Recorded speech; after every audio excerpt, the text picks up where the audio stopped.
So I've landed my very first paid speaking gig. Actually, my friend Laura Camacha, she is teaching this college course, and it's on marketing. I guess it's to this group of people who are learning how to do sustainable farming. It's a really interesting niche, but she wasn't able to teach one of these nights, so she actually asked me to come in and fill in for her. So I'm going to be speaking about web design, how to build a successful marketing website, and so yeah, I'm looking forward to it. It'll be very interesting. I'm not much of a public speaker, but I think it'll be a good way to get my feet wet. So right now I'm just kind of working on the outline for it and putting together a PowerPoint.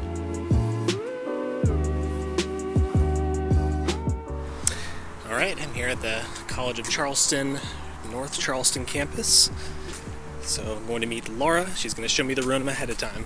Oh my God. Hey, but check this out. So. So now, wow!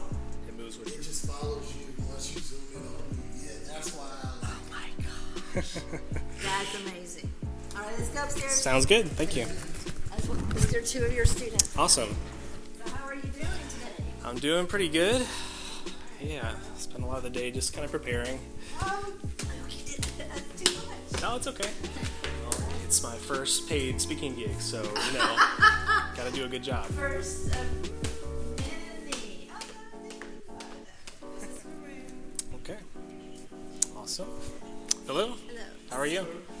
That's David. This is your master teacher, Luke.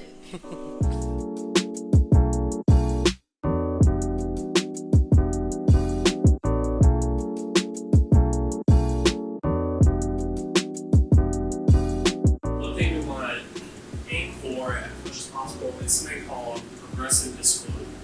So a lot of times what you'll see on websites is not just too many menu items, but too much information. Like it's information overload.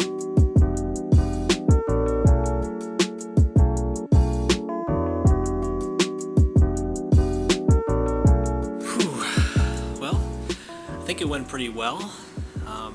Definitely goes a lot faster than you think it does. Taught for about 2 hours. I mean, I tried to get discussion going for the most part, so that made it easy. But definitely flew by. Barely had any time to answer any questions at the end. But yeah, they were really receptive. My back really hurts from standing for that long, but yeah, for this small group, I mean, that's definitely my sweet spot. They were a good group. Felt like they were very attentive.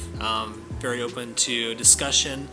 We kind of talked through one of their businesses that they're doing and how we would potentially build a website for them. Kind of wish I would have gotten to all the content, but hey, I think they were probably drinking from a fire hydrant, so it was a good experience.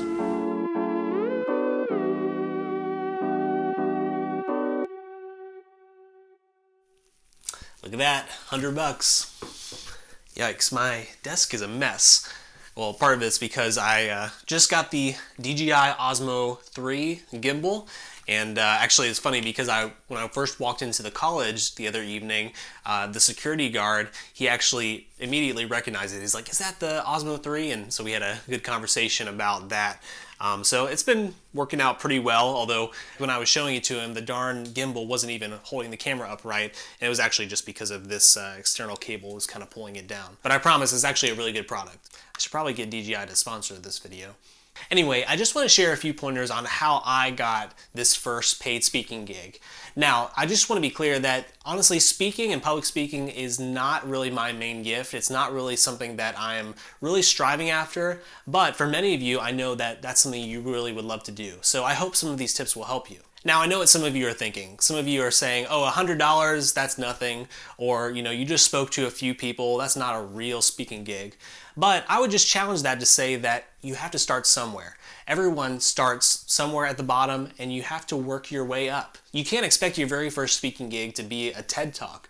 Oftentimes, you might need to take these smaller gigs, possibly even do it completely for free, just to gain some experience. But as I mentioned, I got the opportunity to speak and teach at this college by Laura Camacho. Laura is a communications coach at Smithsonian Institute, and she's really great at what she does. She has some awesome videos on LinkedIn that you should definitely check out. I first met Laura probably a year and a half ago, and it was through a friend of a friend. So when we first met, we just got together for coffee, just kind of learned a little bit about each other's business, found ways that we could kind of support each other. Then over the course of the last year, we've just seen each other at networking events and just continued to build that relationship.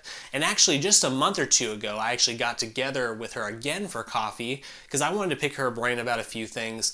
And then also I was able to add value to her in another way by adding her to a LinkedIn group that we're now both a part of.